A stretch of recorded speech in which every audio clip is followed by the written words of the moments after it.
Yo, what's going on, guys? It's Ceice here, and today I'm bringing you guys a brand new video going over my settings, and I'm going to help you guys find the right settings that will work best for you. If you guys enjoy the video, be sure to drop a like, subscribe if you're new, and let's jump right into it. All right, so straight away, let's go right to the settings. Let's cut to the point here. So window mode, resolution, and frame rate limit. You're going to want to use full screen. Obviously, you're not going to want to use windowed full screen. It's going to give you input delay. And then you can use whatever resolution you want. Stretch res is good, but I use native 1920. I also know a lot of people use 16:9. That's also good, but if you want my settings, 1920, and then 240 frame rate. The reason why you want to cap it at 240, or whatever your monitor is capped at. So if you're using a 144 or a 160, cap it at whatever frame rate that is because it will basically allow less hitches. If you have your stuff unlimited or not capped, then it's gonna basically make your game laggier. So cap it at your monitor hertz, and then yeah, so going down here, brightness, so I have mine on 100%. I think default is 50, but 100% is good for me. This is kind of preference, so this is basically, you know, based off your monitor settings. Your monitor might be brighter or more dim or have certain color settings. This is all kind of personal preference. This doesn't really have a big gameplay effect, but something that kind of does have a gameplay effect would be the colorblind mode. So I'm sure you guys are very familiar with this. This has kind of all been brought up since past World Cup. So Deuteranope and Tritanope are the two popular ones. And then I always leave my colorblind strength on 6. Reason being that it's kind of like the in-between. It's either 6 or 4. So 6 and 4 are good. I personally don't use a colorblind. It's not necessarily needed. I mean, I don't think you need to use it at all. It's just preference, right? So that's that. And then going down here, this is pretty basic, all low settings. 3D resolution 100%. You can drop this a little bit to about 90 if you want more performance. Basically what 3D resolution does, if you don't know, is it's going to make the textures a little bit more blurry. If you're having problems with FPS and you want to lower your 3D resolution to increase FPS, I would definitely recommend doing that. So for me though, 100%. And then view distance, you can have it on near or medium. I just have it on near. It's fine. It doesn't really affect anything at all, to be completely honest with you. And then down here at the advanced graphics, VSync, motion blur off, obviously. Show FPS on. This is mostly all preference, but I'll just go over the main ones. So Direct 11, Direct 12, and performance. So let me quickly break this down. So from what I know, Direct 11 is not the most optimized, but it's the most stable. Direct 12 is a little bit more optimized of Direct 11, but it's less stable, so you might crash more, or you might have more hitches, or you might have occasional hitches, I should say. But yeah, Direct 11 for me, never have any hitches, never lag. It's obviously because my PC is pretty strong, but if you don't have a good PC, I would definitely recommend trying performance mode. Performance mode is very, very good. So performance mode is pretty strong, but if not, Direct 11 is definitely the stronger, or the more reliable rendering mode. So going down here, on, off, and that's really it. I mean, these are all kind of useless settings. Just definitely want to turn them off, but that's for the first page. So going on to the next one, toggle sprint by default, sprint cancels reloading, and auto open doors. So I have played around with these things a little bit, but this is definitely a little bit further back. But I used to have auto open doors off, and I used to have auto pickup on. But now, since I've found the most optimal settings that I prefer and that I think are the most useful, definitely want to have auto open doors on. That is a huge setting. That will basically allow you, if you mess an edit up and you make a door, it automatically opens, and you just basically didn't even mess up the edit at that point. So it's like pretty simple. And then sprint by default, I would definitely suggest having that on. That basically frees up left shift or whatever you use to sprint.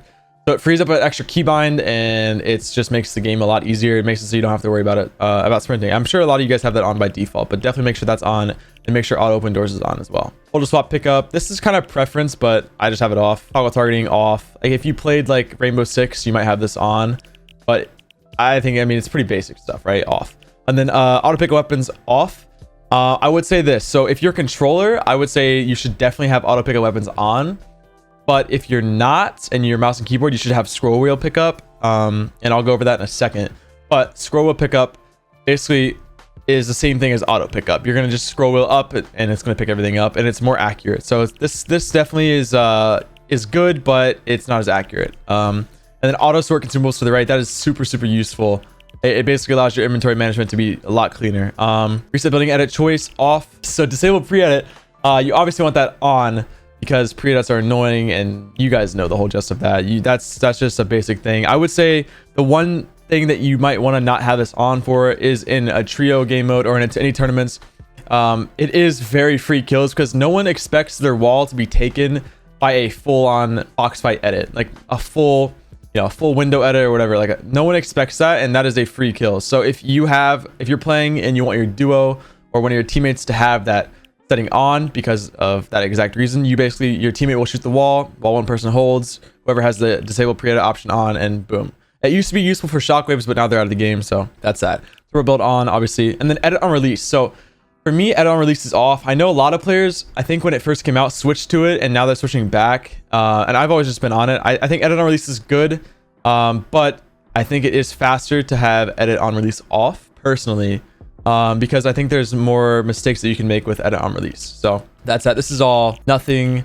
And then HUD scale, I have mine on 88. It's pretty common to have it on a lower percentage than 100. I wouldn't say 100 is bad, but definitely don't have it higher. You want to have it around 80 to 100, and that's pretty solid. So all this is pretty default, right? But the one thing that you want to have on is net debug stats. So if you don't know what that is, basically it shows you your ping. It shows you if you're having packet loss. You definitely want this on because if you have low ping, or you can tell if it's laggy,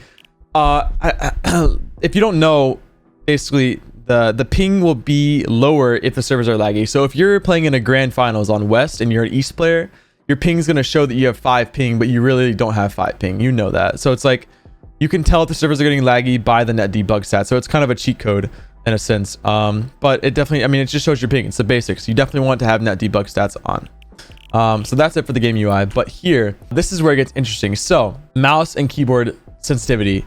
I would say that I have some different settings than what I would suggest, but for someone that's looking to get into it and doesn't really know the right settings to get, let me start you by saying this. So I would suggest that you guys have 50 on 50 for scoped and sensitivity, because it's basically going to cut your sensitivity in half. And right now I'm working with like a slightly less sensitivity than half, obviously. So it's like my muscle memory will it's built up, but it will build up faster if it's on the half point, and it'll build up even faster if it's on like 100%, because that's the same exact sensitivity as it is for non-ADS, if that makes sense. So if you have it on 100, then, and you're comfortable with your shotgun aim, your flick aim, whatever it is, and you want to use the same sensitivity, then go for it. I mean, I think that's not an uncommon thing at all, and I would suggest that as well. So 50 and 100 are very solid, but past that, I mean, you can kind of go through and pick out your own settings, but I wouldn't do anything below 35 for targeting sensitivity. And then for x-axis and y-axis, I know we kind of skipped around there, but x-axis and y-axis kind of depends on your DPI. So if you play 800 DPI, you're obviously going to want to half the sensitivity in half. I play 400 DPI, so mine's 0.13. I would say that I have a mid-high sense, definitely not high sense, but it's in the middle range, right? I would say a good starting sensitivity, if you're not necessarily the greatest with your aim, and you know that, then definitely start at around 0.10 or 10.0. That was Tfu's sensitivity, and that was a great starting point for everyone in the World Cup, and I think that was like a general number. You don't want to go below 10. There are players that are below 10, but past that, you're going to see a drop off in your mechanics, and honestly, you're going to see a pretty big increase in your arm becoming more tense and more sore. So I would say if you want a middle base sense, 12 or 13 is pretty solid. It's just going to take a little bit of time to get used to, but anything past that is preference. So if you want 16 or 17, I personally think that's too high, because it's going to be a lot harder to be more accurate, but you can build muscle memory with any sensitivity, and any DPI and anything like that. And then yeah, on the DPI, 400 DPI, 800 DPI, those are the two common ones, and those are the ones that I say. And then on top of this sensitivity, let me actually tab out 1 second. Okay, so on top of all this, you're going to want to make sure you guys have mouse excel off. I'm sure you guys know what this is, but just to make sure if you don't, you go to right here, you type in mouse, you click on additional mouse options. This menu pops up, mouse properties. You go to the pointer options, and you make sure enhance pointer precision is off. And then also you can kind of play with this if you want, but the middle one is the 5th one, I believe, or the 6th one. So right there is that middle one, and make sure enhance pointer precision is off. That is a huge one. And without that, you are going to see a big hit in your muscle memory, and it's going to take a lot longer to build that build the muscle memory and build the aim. All right, so moving on from here, we've got controller options. I'm not going to go through these because I'm obviously a keyboard mouse player. There's controller options out there on YouTube, but I think you gotta kind of look at those yourself. Past that, audio, nothing really here. This is all preference. And then the big thing here is sound quality. Make sure that is on high. If it's not on high, it's not going to affect you entirely, but it is going to make things obviously lower quality. So you're not going to hear the most footsteps. You're not going to hear the gunshots coming from behind you. So you need to make sure that's on high. And then 3D headphones, definitely have that off. That will mess with you a lot. So have that off. Sound quality on high. And that's pretty much it. All personal preference settings past that. And then down here in the bind. So this is where it gets interesting. So obviously WASD, very basic jump. And then you're not going to need the sprint because you did turn on the auto sprint earlier. So you're not going to need that. Auto run, mine's on C. I would say have it on a close bind that is not necessarily going to take up a bind that you're going to want to use for a build like, you know, like Q or E. Have it on something that's something that you can hit easily, but doesn't take up an alpha bind basically. So for me, it's C, even though C I would say is an alpha bind or whatever. Like it's a good bind to have. Mine is C because I came from H1Z1, and if you use auto run like I do, I use it all the time. So auto run is extremely useful. You can drop things out of inventory. You could literally be tarping, just split mats in the tarp while you're running. It's so good. So if you can get used to auto run, definitely get used to auto run. Very big. Crouch and left control, I know a lot of people have it on C. Left control for me, it basically allows me to hit crouch with my right below my pinky, kind of with my palm, and I don't have to use any fingers for that. So that's very big for me. So left control crouch, that's the benefit of that. Other than that, C or anything that you really prefer. I mean, it's crouch. This is all kind of basic. Use is mine's on F. And then this is where you want to pick up, or this is how you set up scroll wheel pickup. So if you're not familiar with that, you just basically bound mouse up or mouse down, or bind mouse up or mouse down, and it will have scroll pickup, and you're going to be able to literally take items out of people's hands basically. And then here we are to the building binds. I think the most important aspect and the most important thing of this whole video. Let me say that my binds are not necessarily unoptimal, but they're not the most optimal. They're not bad, but they're not great. There's only one reason why. It's because my floor is on middle mouse button. That is the most odd bind. I understand that. I've been on it for 3 years, and I would say if you're on this bind, if there's one person in this world that's on this bind, then I would say stay on it, because if you've been on it, then you're probably used to it. But I would definitely not recommend this. It's basically, for me, it's made me have to stay with the same mouse, which is a good and a bad thing. I've been with the Razer Death Adder for literally 4 or 5 years now. And so it's like, yeah, for me, it allows me to just not have to worry about switching my mice because I'm super comfortable with it. But yeah, optimal binds, man. Basically, what that means is you're not going to want to take your fingers off of WASD the least amount of times possible. So for me, I have Q on cone, and I had to get used to that. I couldn't really, like, I mean, it took me a couple times back when cones were getting into play, like way back then. So it took me some time to get used to it, but anything that's really close to WASD is a really good build bind. So just to name a couple few. So Q, E, F, any of the ZXC at the very bottom, those are very good. Just anything that's near your WASD would be the next tier down to optimal.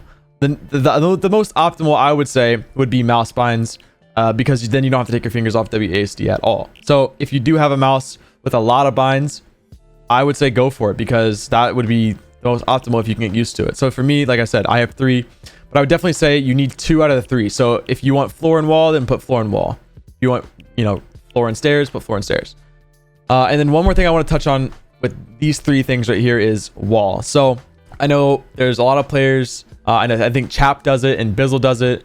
Basically, having wall on your mouse bind is super important, and basically allows you to take walls faster. Essentially, like you'll have a better reaction to grabbing the wall than you will as a keyboard bind. So if you don't have, if you have a keyboard bind on your wall, then I would say set up a secondary bind here to bind up to your mouse, because that's, like I said, it's going to be the fastest way to grab a wall, and that's probably why you're not grabbing walls if you don't have the setup. So I would say if you're looking to pair for the most optimal binds, pick wall plus stair or wall plus floor, one of those 2.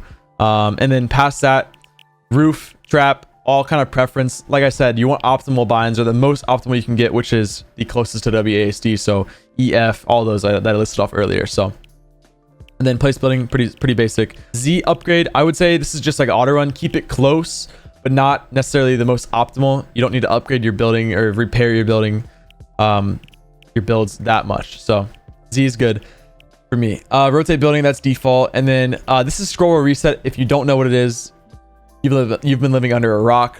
But if you do know what it is, then it's pretty simple. I use scroll wheel down, so you just basically set up a secondary bind, scroll wheel down. And then that's literally it. Crouch while editing, I think that's default setting as well. That's literally pretty much, that's it. One thing that I will suggest, if you do have your emote on a default bind, which I think is N or B, then I would say move it to like P or L or K, any edge bind that you're not going to really hit. Because for me personally, I would always open my map and then open the emote like menu on accident, because I would, B and N and M are so close to each other, and it would just be like, it would be a mess. So and on top of that, I mean, you could definitely change the map bind. It does not have to be M. Mine could have been V or B or anything. It definitely could have been a closer bind, but just because it's been like, that's like a universal bind, like WASD and map on M is like just super, it's universal. So and then the next thing would be cursor mode. So this is how I open my inventory. As you can see, I don't have an inventory bind. I could technically do, but not as a main bind. Cursor mode basically allows you to hold down tab to open your inventory, basically allow your cursor to come up, and that's how I open my inventory. The reason why it's like that for me is because of H1Z1. That's exactly how it was. You would hold down your inventory bind to open your inventory, and then you let it go. Here, if you have toggle inventory, you press it once, open it, press it again to close it. So if you want, I would say the most optimal, use cursor mode. But if you're used to toggle inventory, then just stay on it. It's not a big deal. It's not going to affect you that much. And then going down here, this is kind of an important thing, making sure, because I know a lot of times settings get reset on accident, and you guys might not even know this, but if the pirate cannon ever gets added back, or if the shopping cart ever gets added back, just set all the exit binds to one single key. That's, like I said, not an optimal bind, but close, because you're gonna want that. You're gonna get in a vehicle one day, trust me on this, and you're not gonna be able to leave that vehicle, and you're going to die because of it. So just do yourself a favor and set the exit bind to something for everything. So wherever vehicle you get in, it's universal to that vehicle, and you can set as many as you want for as many vehicles that there are, as many things. So that's it, man. Anonymous mode, up to you. I would say anonymous mode is a advantage and a disadvantage for a named player, or if you know that you're that you have a name for yourself, or if you're like if you've been keying the lobby a lot, it'd be nice for people to see your name. If you're slaying out the whole lobby, you want people to know that it's you. That way they either run away or they play scared when they fight you. So that's the benefit of anonymous. But the disadvantage is if there's a higher player, like Booga or Bizzle or whoever, like the top, if they see Timmy33 running around and you don't have anonymous mode on, that's a free key for them. They're going to have that confidence because it's a food chain, right? So if you're keying, turn it off. But if you're trying to play smart, then definitely turn it on, because you don't want people to see who you are. And then, yeah, I mean, that's settings, and that's all in a nutshell. Yeah, if you guys enjoyed this video, be sure to drop a like and let me know what other type of videos you guys want me to cover. The next video that's going to come out should be another POI video. A lot of you guys left some really nice and useful comments on my last video. So I think I'm going to be touching on probably Slurpee or Misty in the next one. So I love you all, and I will see you guys in the next one.